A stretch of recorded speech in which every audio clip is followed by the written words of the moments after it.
Dans des vidéos précédentes, on a parlé du fait de recontextualiser le français en Louisiane. Pourquoi le français en Louisiane est-il piégé dans certains contextes?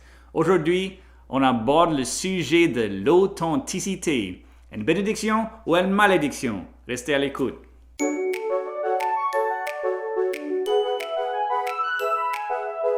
Hey Bug, passe le toc-toc. Crois-le ou non, même en Louisiane, on est des citoyens des années 2020. On y est!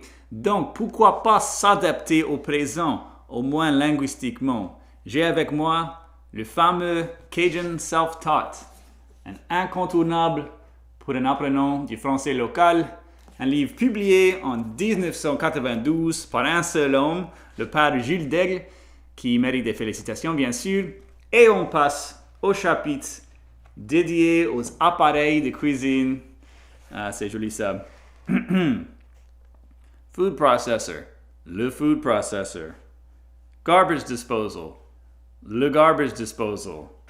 Microwave, le microwave. Ça prend pas un avocat pour identifier pourquoi un système comme ça, c'est pas durable. Pour chaque nouvelle invention, on emprunte le mot anglais, merci et bonne soirée. Et si le révérend Daigle avait écrit ce livre après qu'il y avait des ordinateurs dans chaque maison et des portables dans chaque poche, en statuant sur un certain point de coupure ou une limite après laquelle il n'y aura point de nouveaux mots, ça c'est pas protecteur. Ça c'est un autre clou dans le cercueil. Ça garantit la mort du français louisianais parce que ça l'emprisonne et ça l'affame faute de manque de pertinence. D'après moi, il s'agit de l'authenticité. Puis on a une authenticité bien particulière en Louisiane. C'est une authenticité visuelle, c'est audible, tu peux la sentir, c'est des vieux dans des berceuses, c'est des jeunes soulards, les Mardi Gras. C'est les accordéons, c'est une grande chaudière de sauce piquante.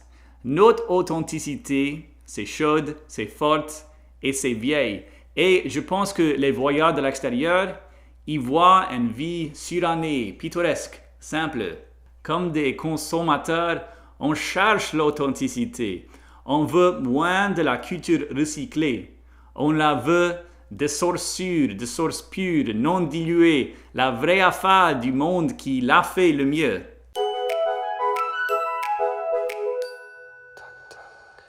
Ici, on a toute une industrie de tourisme qui récompense la préservation de nos coutumes. C'est ça qui attire les touristes de tout partout au monde.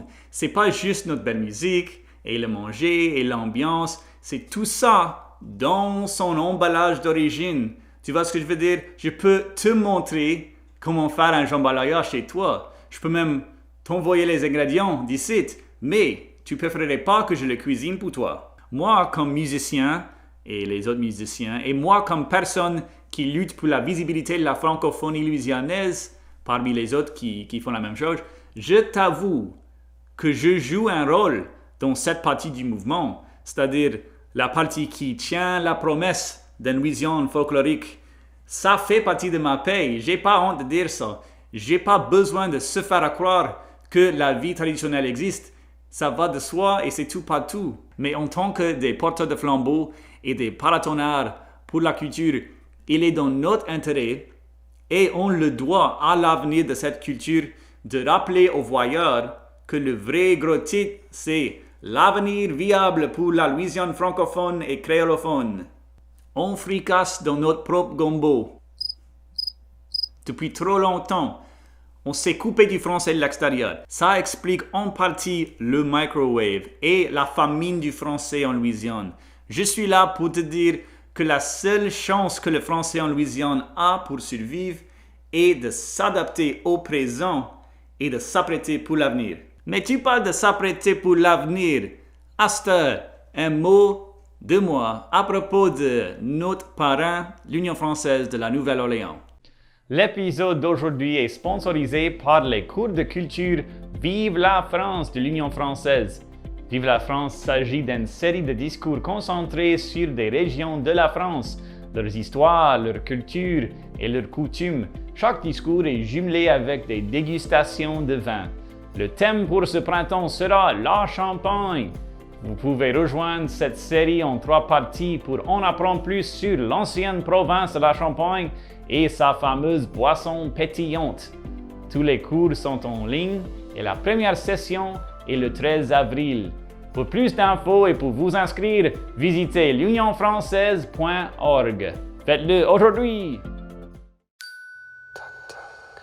Mais ça, c'est tout de moi pour aujourd'hui. Jusqu'à la prochaine fois. Soignez-vous autres.